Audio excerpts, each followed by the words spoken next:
في سياق بداية تسخينات مربي المواشي بالمغرب استعدادا لعيد الأضحى المقبل، زاد طلبهم مؤخرا على النعاج لزيادة عدد القطيع، وهو ما رفع أسعارها بالسوق الوطنية.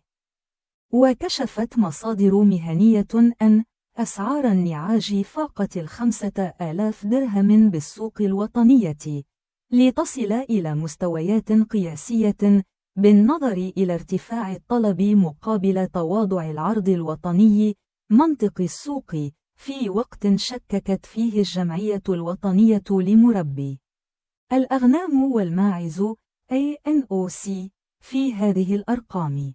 عبد الرحمن المجدوبي رئيس الجمعية الوطنية لمربي الأغنام والماعز قال إن الأسعار الحالية للنعاج التي يمكن ملامستها في السوق الوطنية لا تتجاوز 3000 درهم أو كحد أقصى 4000 درهم. وأضاف المجدوبي في تصريح لجريدة هسبريس الإلكترونية أن شهر نوفمبر الحالي كان بالفعل على وقع ارتفاع في الطلب على النعاج من قبل المربين، خاصة بعد الأمطار الأخيرة بالجنوب، وذلك بهدف إعادة بناء القطيع. وأورد الفاعل المهني نفسه أن هذا مؤشر ممتاز وإيجابي بالنسبة لجمعيته، كاشفا عن قرب إطلاق عملية إحصاء شاملة لرؤوس الماعز والغنم بالمغرب الأسبوع المقبل.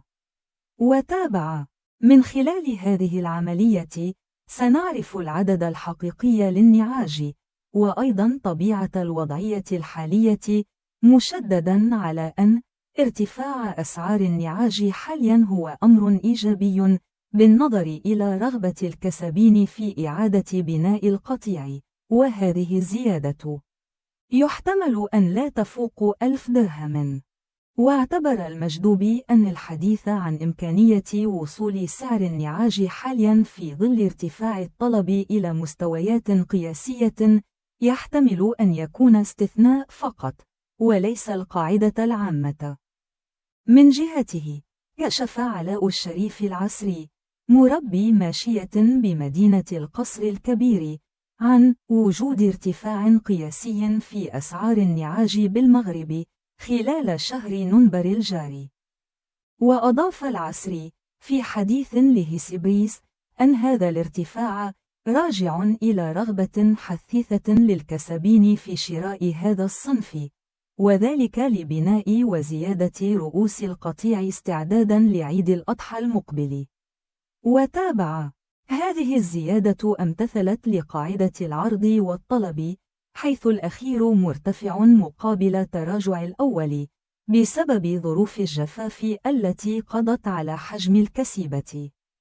وبعد ارتفاع الأسعار مؤخرا في عيد الأضحى، لاحظ عدد من الكسبين أن النعاج استثمار إيجابي ومربح يقوي القطيع، ومن جهة أخرى يعزز بيع الأغنام بأسعار تناسب طموحهم في جني المزيد من الأرباح.